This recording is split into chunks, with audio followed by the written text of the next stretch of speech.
Ejercicio número 2. Ejercicio número 2 es un ejercicio más teórico que nos propone ver en un solo gráfico cómo podemos analizar la evolución de un sistema. Un sistema es un gas, en este caso de masa constante. El ejercicio dice si tiene un gas a ciertas condiciones iniciales de volumen, presión y temperatura. No sabemos cuáles, son ciertas. Se aumenta la presión a temperatura constante y luego se reduce la temperatura a presión constante. Entonces ahí tenemos un estado A que va a un estado intermedio B, en donde se aumenta la presión a temperatura constante. Por lo tanto tenemos un proceso isotérmico. Y finalmente se va de un estado B a un estado C y luego se reduce la temperatura a presión constante, por lo tanto isobárico.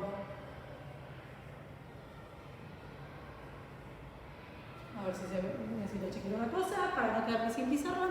Bien, entonces tenemos el primer proceso de A a B en un proceso isotérmico y después se reduce la temperatura en un proceso isobárico. Acá lo que se hace es disminuimos la temperatura y acá lo que hacemos es se aumenta la presión a temperatura constante, acá aumentamos la presión así, aumentamos la presión y luego se reduce la temperatura. Sí, está bien, se reduce la temperatura. ¿Está bien? Esto es lo que vamos a hacer. Vamos a poner el A en un punto cualquiera. Esta va a ser la temperatura de A. Y esta va a ser la temperatura de C. ¿Por qué pongo temperatura de A y temperatura de C? Yo ya las tenía dibujadas como para ahorrar tiempo, ¿está bien? Pero yo podría empezar solo con esta isoterma, la de A, ¿está bien? Y marcar el punto A cualquiera que se me ocurre que lo voy a poner acá. Entonces tengo acá el punto A. Si tienen dudas de qué es lo que va a ocurrir, les recomiendo siempre ponerlo por el medio, así pueden subir, bajar o hacer lo que sea necesario. Yo lo pongo acá. En este momento tengo este volumen, ¿verdad? Un volumen en A. Y en este momento tengo una presión en A. Y en esta curva azul estoy a la temperatura de A. Si yo me muevo por la curva, me muevo a temperatura constante en la isoterma, como ya hablamos en el video anterior. Entonces, en el primer proceso, un proceso isotérmico, o sea, sobre la curva, voy a aumentar la presión. Para aumentar la presión, tengo que ir para arriba, ¿verdad?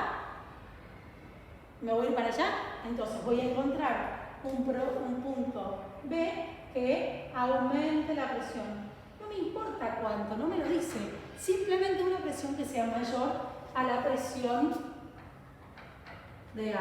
Cualquier presión por sobre A va a ser una presión mayor. Entonces, hice un proceso isotérmico en donde aumenté la presión.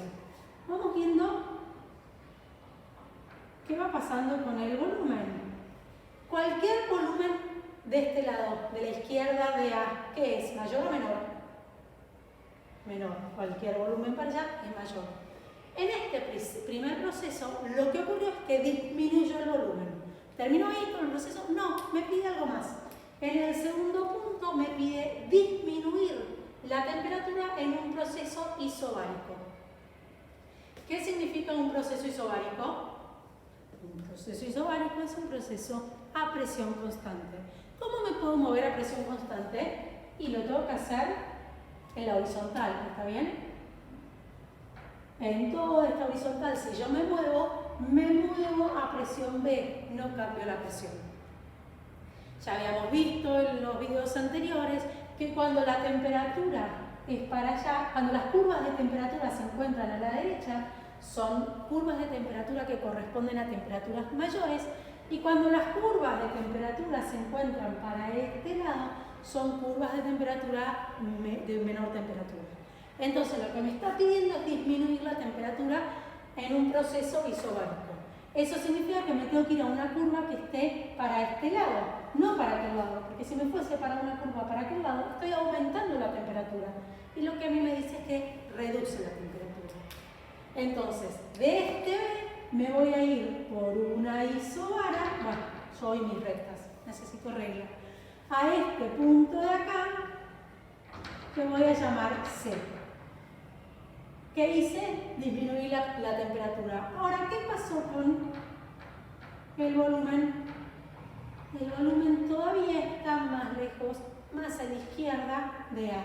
Por lo tanto, dado que en el primer proceso isotérmico al aumentar la temperatura disminuyó el volumen y en un proceso isobárico, proporción directa, al disminuir la temperatura disminuye el volumen, como los dos procesos provocan una disminución del volumen, puedo asegurar que el volumen de A, el volumen inicial, va a ser mayor al volumen de C, el volumen final. Fin del ejercicio.